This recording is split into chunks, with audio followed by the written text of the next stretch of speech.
Hi, this is Katy. I wanted to take a moment to thank you for purchasing my first ever audiobook. As a fun bonus, please stay tuned after the end of the book so you don't miss out on the free bonus meditation. Now let's get started. Hello and welcome to the audiobook recording of Finding Your Gifts, a no bullshit guide to energetic protection, intuitive expansion, and realizing your soul path. Written and read by Naturopathic Dr. Katy Howard. Book 1, Introduction. Preface. This book covers a number of controversial topics. I am sure that I will say things that conflict with and challenge most of you at least once during this journey. Please know that this is perfectly normal and okay. I don't expect you to agree with everything I say. I was a scientist long before I entered the field of energy work and will always encourage healthy skepticism and a good theoretical debate. If anything written here contradicts or conflicts with your own beliefs, spiritual or otherwise, please feel free to leave those uncomfortable pieces behind. Use only the parts of the book that work and resonate for you.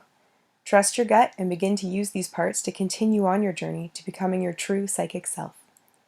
If anything I say makes your gut say no, see the Trust Your Gut chapter for more information, then you need to ignore those parts because they are not right for you. Nothing here is meant to offend nor make you question your religious or personal beliefs. We are all on beautifully unique paths, and what I have learned from mine may differ from what you need on yours. Trust that you intrinsically know what you need. Take the bits that make your soul happy and leave the rest behind. Side notes. A note to readers preferring clean and formal language. I swear like a sailor. Maybe worse. This is your warning up front that if this book were a movie, it would be rated R. If vulgar language offends or repels you, then this may not be the book for you. Side note number 2. I consciously use confrontational language. In some places I want to shock you into pausing and thinking, and in other places I want you to challenge your acceptance of social rules. Society has given us the idea that swearing, or coarse language, is bad and socially unacceptable. Words are just symbols. We are the ones that give them meaning and power. 3. Plus, if you can realize up front that I'm not perfect or better than you, then maybe you can begin to believe that the journey of stepping into your psychic abilities is not restricted to the chosen few who have it all together. Instead, it's a journey of working through our history and limitations to grow and expand. None of us are perfect. We're all fucked up. It's what we do with it that counts. If you want more insight into the story of how I got here, please read the next chapter. Otherwise, please skip to the chapter called Order of the Book to continue your psychic journey. My story. I had a difficult time deciding what to include or leave out in this section, or whether to even write it at all. In full disclosure, I hate reading the About Me section of other people's books, so I feel like a hypocrite writing my own. But over time, in my practice and in my teaching, people have made me realize that they're curious. I get asked my story at least once a month, so I'll put some of it here for those of you that want to know. If you want to skip this chapter, please feel free. Understanding me is definitely not required to boost your psychic gifts.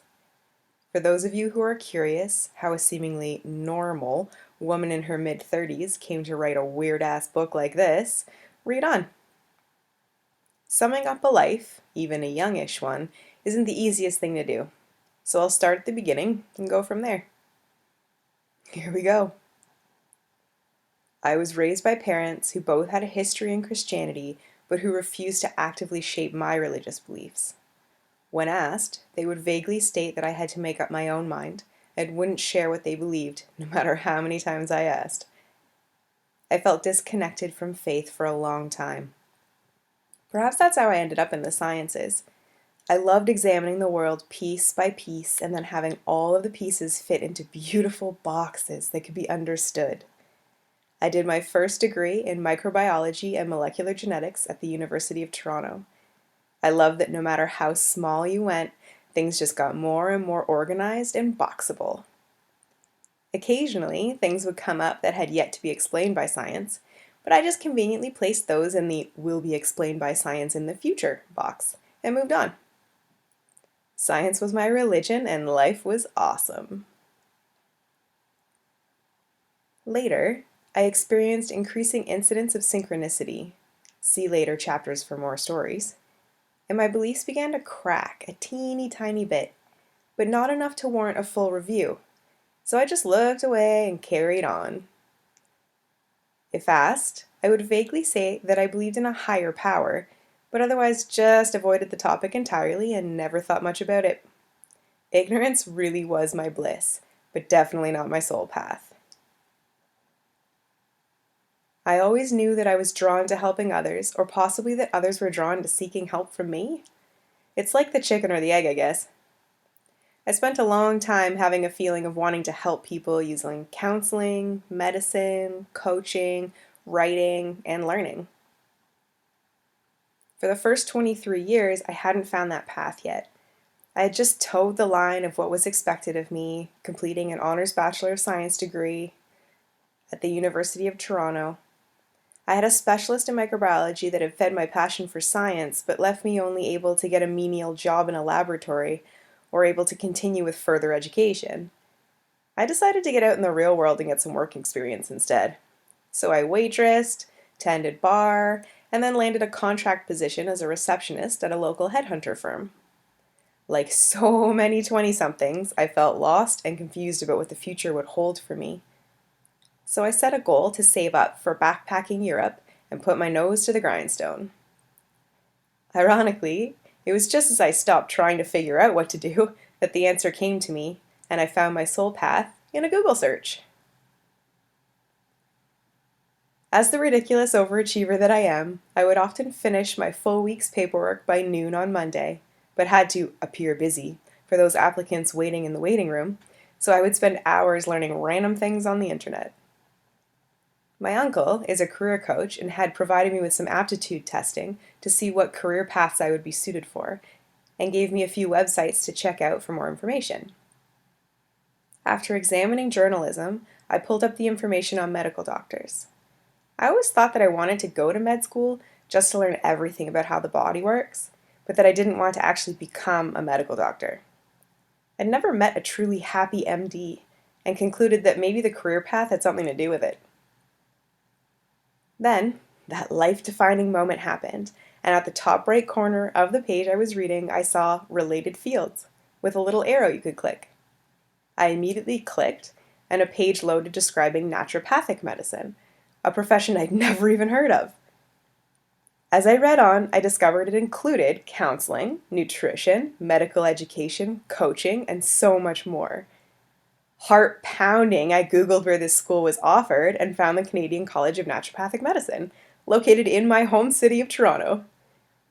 I called my dad on my headset and quietly freaked out to him, while still looking professional, of course, forcing him to load the site and look at it with me. His first sentence was, "Oh my gosh, Kate, this is everything you've been looking for!" I applied for CCNM that day and lined up my references the following week. Only 3 weeks later, I was accepted and was registered for the following January intake session, taking the first huge step on my true path. I went to Naturopathic College for 4 years of difficult, inspiring, and fascinating studies, and love-hated my way through all of the learning. And then life bitch slapped me. I was in my final 2 weeks of the second last semester of my final year at CCNM when I became very ill. I had been successfully battling ulcerative colitis for a couple of years by that time, but hit a period of extreme stress just before Christmas, and the semester end expectations of school, combined with working part-time, primed my already overactive immune system. It turns out that you can't pull 12-hour days 6 days a week and then study on the 7th day and remain healthy. Who knew? Mid-December, we went out for my husband's birthday dinner, and I got food poisoning. Well, this is normally 1 to 3 days of gastrointestinal illness, followed by a quick recovery. The infection triggered my UC to flare throughout my entire colon in only a few short days. By day 4, I had what they call pancolitis, meaning my whole colon was one giant ulcer, and I began losing quite a bit of blood. By the following weekend, I was anemic, low in blood, and so dehydrated that I began vomiting too. I was rushed to the hospital, and within the next 2 weeks, 3 weeks total, I had lost 45 pounds and much of my muscle mass. I looked emaciated and my joints stuck out. My husband lovingly referred to me as Skeletor, and I was forced to put my degree on hold. Lesson learned: never simply pray to be skinny and get a vacation. We'll cover more about being specific in what you ask for in future chapters.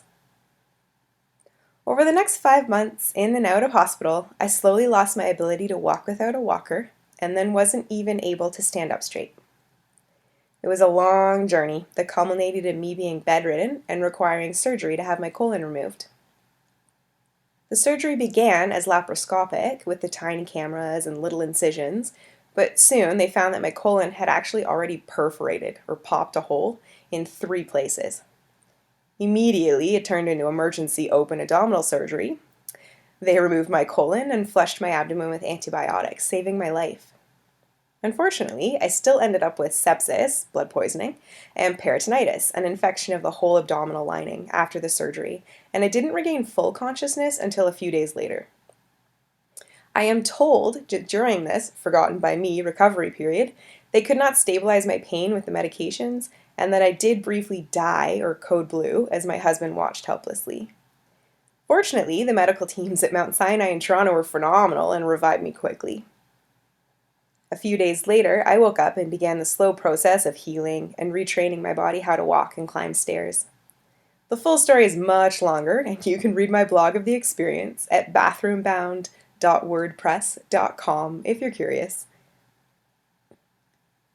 I'd like to say that I had a beautiful near-death experience of white light and angels singing, but the truth is that before I went in for surgery, I was just sort of fading away. I slowly stopped caring so much about what was going on around me and just began fading out. I have no recollections after I was anesthetized. After waking, when I learned what had happened, I felt extremely angry, confused, and scared. I have journal entries about feeling ripped off and angry that death was just a fading out from life. I had subconsciously believed all those beautiful white light stories and now had to face that maybe there was nothing after this life and that we just faded out of existence in a sad, slow, hazy end. After that piss-off came the realization that I had spent my entire life, from as early as I could remember, right up to my hospital stays, always focused on the future and what everyone else wanted. If I had actually died during that surgery, I would have spent 22 of my 27 years of life at that point in school working towards becoming something that I would have never been. I traded partying, social events, and fun activities that I wanted to do to make sure that I got the grades to achieve that future that may have never come. What bullshit! Life was supposed to be fair, damn it! The equation should balance. How much hard work you put in should return in life payoff. But it doesn't work like that. Life doesn't work like that. And that lesson was a very hard one for my idealistic mind to absorb. On top of my newfound anger and resentment, I had 27 years of emotion that I had never properly dealt with. I stored that emotion in my colon, where it ate away at my physical body. And now that my colon was gone, there was nowhere for the emotion to go. After surgery, it all began rising up in a tidal wave I had no choice but to deal with. I spent several days in and out of extreme emotional swings and panic attacks. It was the most emotionally turbulent and emotionally purging time in my entire life. At the time, I actually thought that the emotions might finish off what the colitis had started. Turns out it did, but not in the way I was expecting. Instead, in a massive catharsis, it created a beautiful healing of both my mental and emotional bodies, while my physical body was healing as well. Did I love it? No. I hated every minute of it. But I would do it all again to come out the other side in the same way. It was like 20 years of counseling and release work completed in a few weeks of craziness.